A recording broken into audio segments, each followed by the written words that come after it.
సిద్దిపేట జిల్లా గజ్వేల్ బీజేపీకి భారీ షాక్ తగిలింది. ఆ పార్టీ మండల అధ్యక్షుడు కృష్ణ టీఆర్ఎస్ లో చేరారు. హైదరాబాద్ లో మంత్రి హరీష్ రావు, మెదక్ ఎంపీ కొత్త ప్రభాకర్ రెడ్డి సమక్షంలో గులాబీ తీర్థం పుచ్చుకున్నారు.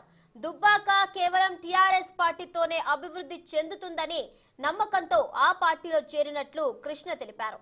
రాబోయే రోజుల్లో దుబ్బాకలో టీఆర్ఎస్ జెండా ఎగరవేయడం ఖాయమని ఆయన ధీమాగా చెప్పారు.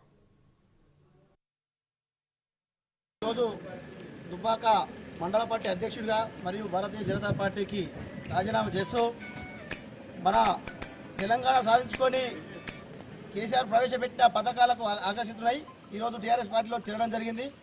గతంలో దుబ్బాకకు ప్రస్తుతం ఉన్న ఎమ్మెల్యేను గెలిపిస్తే చాలా బాగు చేస్తారని చెప్పేసి నమ్మి మోసపోయినాం. దుబ్బాక నియోజకవర్గంలో ఉన్న యువకులారా, మీరందరూ కూడా మన నియోజకవర్గాన్ని బాగు చేసుకోవడానికి మీరందరూ కూడా పునరాలోచించి టీఆర్ఎస్ పార్టీలో చేరి మన నియోజకవర్గాన్ని అభివృద్ధి బాటలో నడిపించుకోవాలని చెప్పేసి కూడా మీకు సూచనలు ఇస్తున్నాను. ఆయన మాటలకే తప్ప చేతలకు పనికిరాడని చెప్పేసి ఈ 2 సంవత్సరాల్లో తేలిపోయింది.